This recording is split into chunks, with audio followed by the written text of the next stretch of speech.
दोस्तों, प्रस्तुत है मालती जोशी जी की कहानी बेटियां का दूसरा भाग। मुझे बेहतर जिंदगी की तलाश है, एक मजबूत सहारे की तलाश है। अगर मेरे भाग्य से मुझे कोई अच्छा साथ मिलता है तो मैं उसे अवश्य स्वीकार करूंगी। ऐसा सुनहरा मौका हाथ से जाने नहीं दूंगी। तो क्या तू शादी करने की सोच रही है? दीदी चकित थी। सोचना तो पड़ेगा दीदी, किसके भरोसे बैठी रहूं बताओ। पापा के रहते तुम लोगों का कुछ नहीं हो पाया, अब माँ के बस का तो यह काम है नहीं, तो मैं क्या करूं? तुम्हारे लिए रुकी रहूं? तब तक तो मैं बूढ़ी हो जाऊंगी दीदी।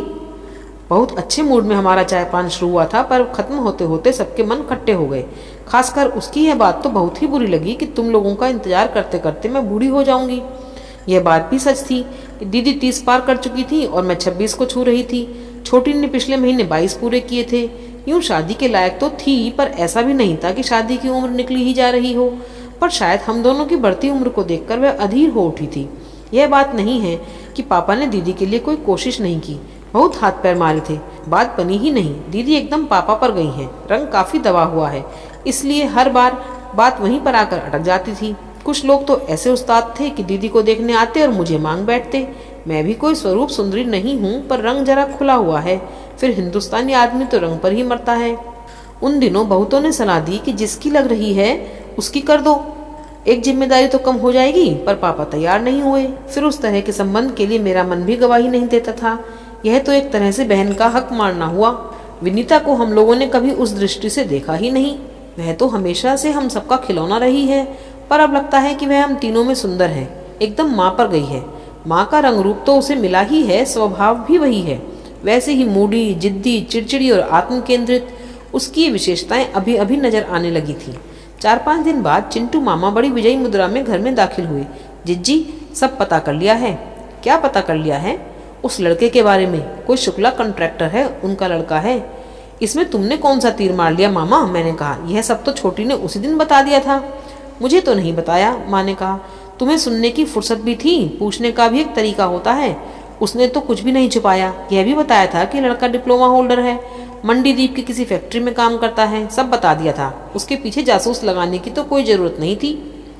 जरूरत थी, बिल्कुल थी, मामा ने जोर देकर कहा। बिना जांच पड़ताल किए यह कैसे पता चलता कि दोनों रोज खाना साथ खाते हैं? लड़का रोज उसे दफ्तर से घर तक छोड़ जाता है। बड़ी होशियार बनती हो, दोनों को आज तक पकड़ पाई हो। यह खबर मेरे लिए नई थी। मैं थोड़ा चौंकी तो जरूर, पर मामा को पता नहीं चलने दिया। हालचाल सुनकर माँ की त्योरियां चढ़ी जा रही थी। उसे लक्ष्य कर मैंने कहा, यह तो बहुत ही अच्छा हुआ ना मामा, बिना जूते चप्पल झटकाए हमें ब्राह्मण का कमाता खाता लड़का मिल गया। कम से कम माँ की एक चिंता तो दूर हुई, नहीं तो कहाँ कहाँ हलकान होती फिरती। ब्राह्मण को लेकर खुश हो रही हो? वह बड़ा घाक पंडित है, पूरा बनिया है, जानबूझकर बेटे को ढील दे रहा है। सोच समझकर ऑफिस की लड़की को फांसा है कि ऑफिस की सारी खबरें मिलती रहें, टेंडर आदि में सुविधा रहे। पर लड़का प्राइवेट नौकरी में है, हाथ में एक सरकारी नौकरी तो आजकल बहुत जरूरी है। कम से कम क्वार्टर की सुविधा तो मिल ही जाती है। बूढ़ा बड़ा करामाती है, खूब उल्लू सीधा किया है उसने। और हम क्या कर रहे हैं मामा?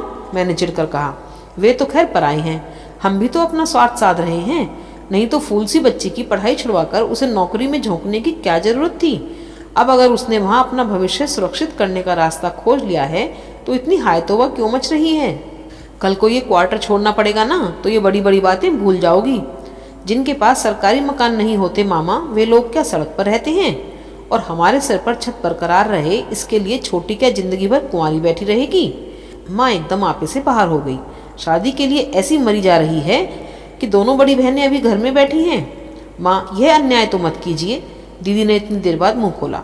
हम लोगों के इंतजार में तो बेचारी बूढ़ी ही हो जाएगी। जाहिर था विनीता की उस दिन वाली टिप्पणी दीदी अभी भूली नहीं थी। मेरे जीते जी यह कभी नहीं होगा। आज आने दो, अच्छी खबर लेती हूँ, बहुत पढ़ निकल आए हैं। माँ, फालतू हंगामा करने की जरूरत नहीं है, मैंने थोड़े कड़े शब्दों में कहा। अभी शादी की बात उसने तो नहीं उठाई है ना, फिर ये चिल्लपों क्यों? और मामा, तुम्हें क्या दफ्तर में कोई काम नहीं जो माँ की फालतू बातों में सिर खपाते हो? उनकी तो आदत ही है, ना खुद चैन से रहती हैं, ना किसी को रहने देती हैं। तुम और आग में घी डालने क्यों आ जाते हो? मेरी बात पर मामा मुंह फुलाकर चले गए। उन्होंने चाय भी नहीं पी। उनके इस अपमान पर माँ ने मुझे खूब खरी खोटी सुनाई, पर मैं खुश थी। कम से कम 10-15 दिन तक तो वे इधर का रुख नहीं करेंगे। जब भी आते हैं घर की शांति भंग कर जाते हैं, हर बात में दखलंदाजी करेंगे। अरे इट इज आवर लाइफ यार। 6 बजे मैं चलने को हुई तो दीदी ने कहा, आज ट्यूशन नहीं जाओगी तो नहीं चलेगा, माँ भरी बैठी हैं, मैं संभाल नहीं पाऊंगी। दीदी रोज रोज नागा तो नहीं कर सकती ना, तो मैं सब्जी लेने निकल जाती हूँ ताकि वह सीधे शेर के मुंह में समा जाए। यह तो कायरता है दीदी, तुम इतनी कमजोर और डरपोक क्यों हो दीदी? कभी तो दृढ़ता से काम लो। यह तुम्हारे दब्बूपन का नतीजा है जो विनीता आज भुगत रही है। क्यों, मैंने क्या किया है? उस दिन तुम अगर तनकर खड़ी हो जाती और कहती कि पापा की नौकरी पर पहला हक मेरा है तो किसी की मजाल नहीं थी जो विरोध करता। पर तुमने तो चुपचाप फॉर्म दस्तखत कर दिए, अपना हक छोड़ दिया।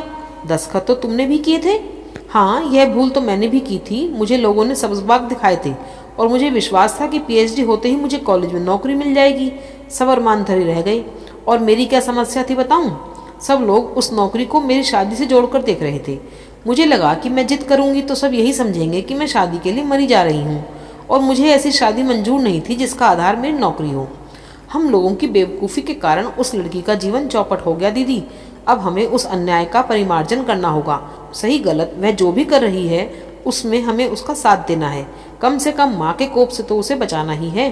दीदी को खूब अच्छे से पट्टी पढ़ाकर मैं ट्यूशन पर चली गई, पर वहाँ ज़्यादा देर ना बैठ सकी। सिर दर्द का बहाना बनाकर जल्दी ही उठाई जैसी की संभावना थी। घर पर युद्ध छिड़ चुका था। माँ बरस रही थी, छोटी उनके सामने तन कर खड़ी थी। दीदी सहमी सी किचन के दरवाजे में खड़ी थी। मुझे देखते ही उनकी जान में जान आई। माँ गरज रही थी, दोबारा फिर कभी तुझे उसके साथ देखा तो टांगे तोड़कर रख दूंगी। अच्छा तो है, फिर मैं आराम से घर बैठ जाऊंगी, दफ्तर से हमेशा के लिए छुट्टी ले लूंगी। उसके इस लापरवाह रुख से माँ और भड़क गई। नौकरी की धौंस दिखाती है। तू क्या सोचती है, तू घर बैठ जाएगी तो हमारे यहाँ चूल्हा नहीं जलेगा? जब इतना हौसला था तो मेरी पढ़ाई क्यों छुड़वा दी? पढ़ाई ना छुड़वा तो जैसे तू डॉक्टर बन ही जाती। ना बनती डॉक्टर तो ना सही, कॉलेज जाकर कोई डिग्री तो ले लेती। जिंदगी भर हायर सेकेंडरी का ठप्पा लेकर तो ना घूमती। सुन लो इसकी बात, क्या पूरी जिंदगी निकल गई है? लड़कियां क्या प्राइवेट परीक्षा नहीं देती?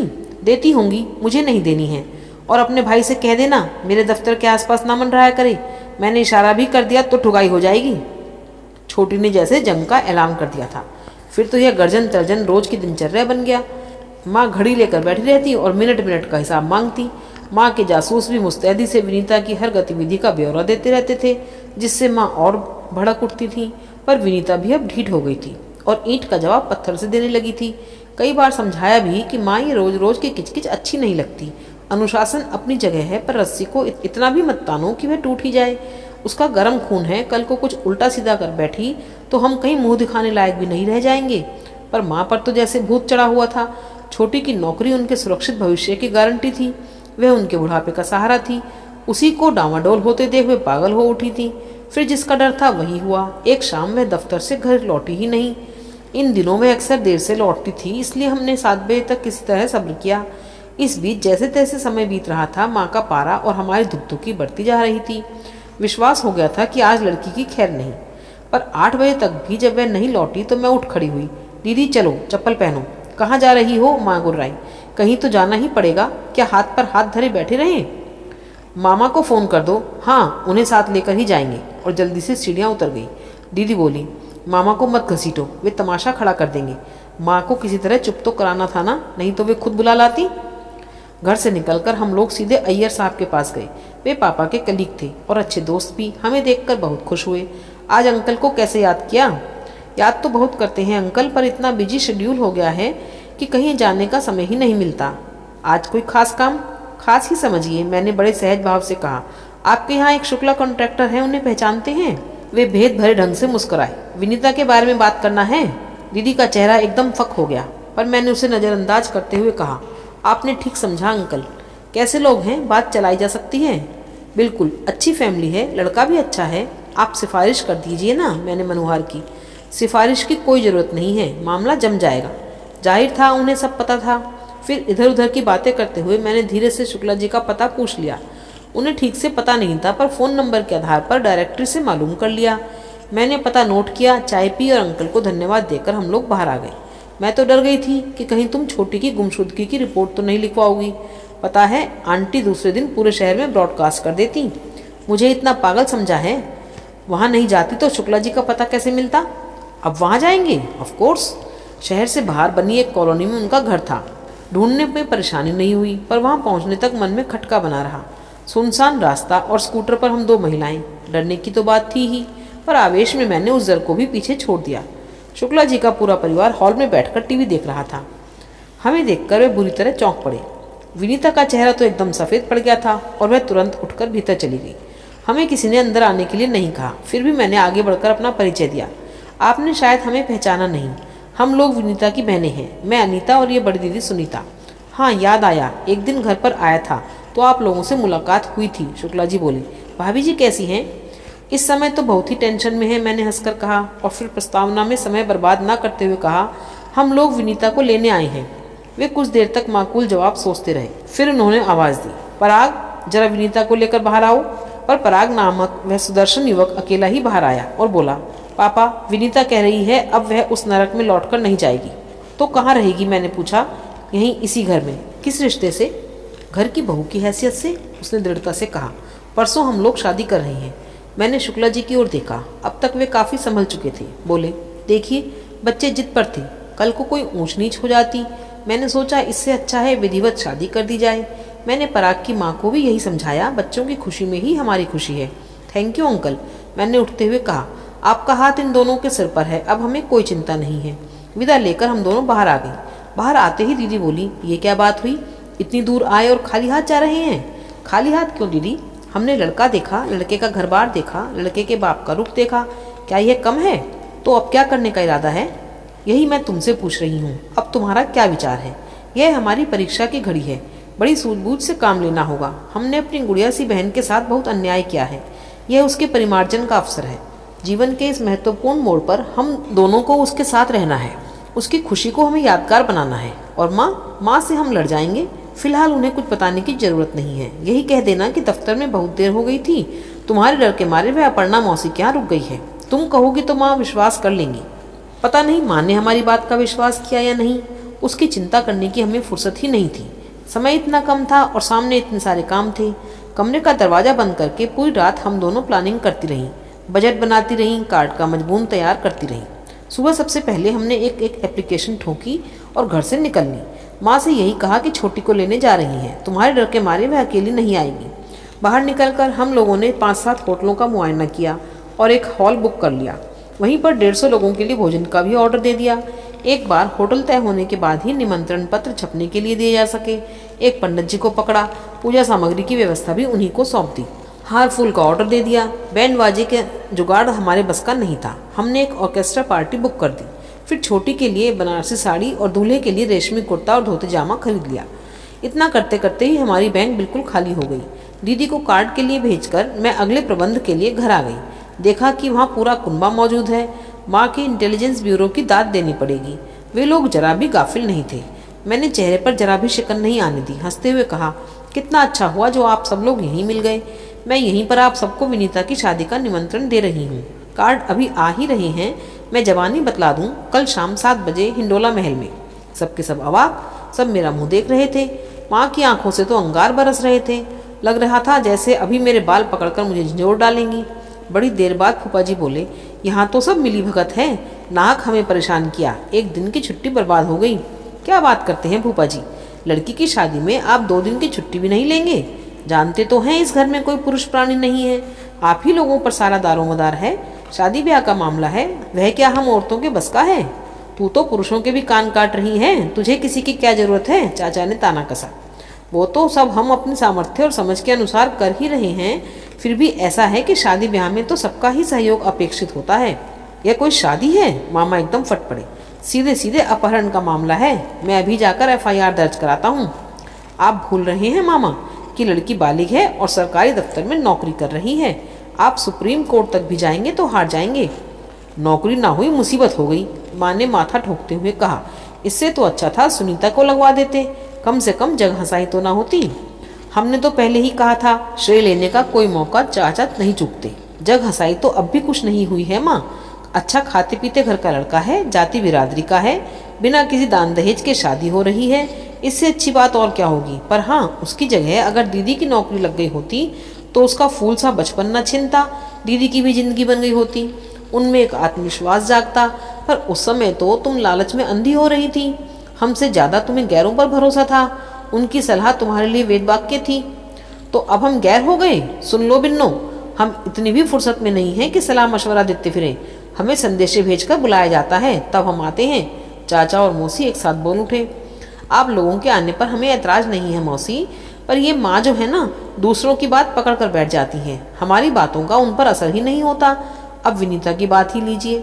उसे शादी की ऐसी कोई जल्दी नहीं थी, पर माँ ने कौच कौच कर उसका जीना हराम कर दिया था। इसीलिए चिढ़कर आवेश में आकर उसने यह कदम उठा लिया। अब अगर उसने तय कर ही लिया है तो शादी होकर रहेगी। चाचा, आप कन्यादान करना चाहें तो आपका स्वागत है। मामा, आप भात वात लेकर आना चाहें तो आपका भी स्वागत है, पर प्लीज़ थोड़ा संयम बरतिएगा। हमारी और आपकी इज्जत का ख्याल रखिएगा। ऐसा ना हो कि मजबूरी में मुझे कोई अप्रिय कदम उठाना पड़े। अरे मैं थूकता हूँ ऐसी शादी पर, मैं तो वहाँ झाँकूंगा भी नहीं। मामा तैश में आकर उठकर चले गए। मैंने चैन की सांस ली। मामा का आना उनके न आने से ज़्यादा दुखदायी था। भाई का यूँ अपमानित होकर चले जाना माँ को जरा भी अच्छा नहीं लगा। उनका तमतमाया चेहरा देखकर मैं समझ गई कि अब ज्वालामुखी फटने ही वाला है। सौभाग्य से तभी दीदी कार्ड लेकर आ पहुंची और वातावरण की कड़वाहट उत्सुकता में बदल गई। निमंत्रण पत्र का मजमून, कागज, साइज, छपाई आदि पर चर्चा होने लगी। आदत के अनुसार फूफा जी ने पूछ ही लिया, एक कार्ड 2-2.5 का तो पड़ा ही होगा, अर्जेंट में कुछ ज़्यादा ही पड़ा है। वहाँ के खाने के रेट क्या हैं? बाकी दिनों का पता नहीं, अभी तो 125 रुपये प्लेट तय हुआ है। हॉल का किराया अलग से? जी, 8,000 एक शाम के। फूफा जी की आंखें आश्चर्य से फैल गई। माँ तो एकदम हत्थे से ही उखड़ गई। वाह, जैसे किसी नवाबजादी की शादी हो रही है। कौन देगा ये खर्चा? तुम दोगी और कौन देगा? माँ हो तुम उसकी। मेरे पास फूटी कौड़ी भी नहीं है। है कैसे नहीं? पापा हर महीने हम तीनों के नाम कुछ ना कुछ जमा करते थे। वह पैसा किस दिन काम आएगा? पापा की ग्रेच्युटी अभी अनछुई पड़ी है, उसे कब हाथ लगाऊंगी? और कल को तुम लोगों की शादी होगी तब की तब देखी जाएगी। अभी फौरन तैयार होकर मेरे साथ बैंक चलो, वहाँ दुनिया भर की फॉर्मेलिटी करनी पड़ती है। जल्दी चलो। माँ ना नुकर करती रही तो आखिर मैंने ब्रह्मास्त्र निकाला। कहा, माँ कुछ तो शर्म करो। पिछले 3 साल से वह लड़की तुम्हें कमाकर खिला रही है। उसका कर्ज है तुम पर, इसका तो ख्याल करो। तुमने उससे बहुत कुछ छीना है, कुछ तो भरपाई करो। बेमन से ही सही, माँ को मेरे साथ बैंक आना पड़ा।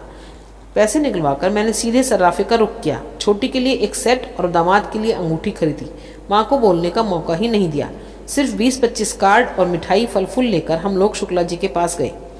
हमें दोबारा अपने दरवाजे पर देखकर शुक्ला जी चकरा गए।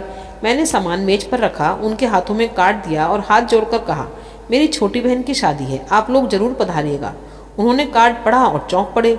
उनकी इस अवस्था का लुत्फ उठाते हुए मैंने कहा, अंकल, आपने जो बड़प्पन दिखाया उसके लिए हम सदा आपके आभारी रहेंगे, पर हमारा भी तो कुछ फर्ज था। माना कि विनीता के पापा नहीं हैं, पर वह अनाथ नहीं है। उसकी माँ है, बहनें हैं, चाचा ताऊ हैं। उसे ऐसे बिन ब्याहे हम आपके घर कैसे रहने दें?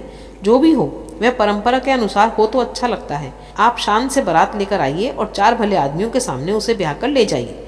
इस बार मुझे कहना नहीं पड़ा, उन्होंने खुद ही आवाज़ दी, पराग, विनीता से कहो उसकी दीदी लोग उसे लेने आई हैं। विनीता कहीं आसपास ही थी शायद। आवाज़ सुनते ही दौड़ी चली आई और हमसे लिपट गई। उसके आंसुओं का सैलाब किसी तरह थमता ही नहीं था। जोश में आकर एक कदम उठा लिया था। ऊपर से बहादुर बन रही थी, पर भीतर से तो डरी हुई थी बेचारी। रिक्शा में बैठते हुए मैंने दीदी से कहा, दीदी तुम चाहो तो घर पर उतर जाना, मैं इसे किसी पार्लर में लेकर जाती हूँ। इसके चेहरे की मुर्दनी धोने में तो हफ्ता लग जाएगा, पर कल तक जरा प्रेजेंटेबल तो बना दूँ। अभी आप सुन रहे थे मालती जोशी जी की कहानी बेटियाँ।